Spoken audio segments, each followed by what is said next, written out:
বন্ধুরা, দেখতেই পাচ্ছ আমি আজ দুপুরের খাবার নিয়ে বসে পড়েছি। আজ ইচ্ছে হলো তোমাদের সাথে একটু খাবার শেয়ার। এখানে কী কী নিয়ে নিয়েছি প্রথমে দেখাই। নিয়ে নিয়েছি সাদা চালের ভাত, মুসুর ডাল, এখানে বেগুন ভাজা 4 পিস, পেঁয়াজ কলি আলু ভাজা, 2টো ডিমকে সেদ্ধ করে আমি হলুদ নুন দিয়ে ভেজে নিয়েছি, ভীষণ টেস্টি খাবার। আর নিয়ে নিয়েছি এর সাথে ভাগ হবে না, চলো 2টো গরম গরম মাছ ভাজা।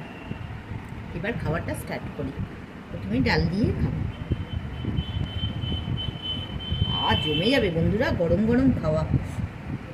হুম হুম হুম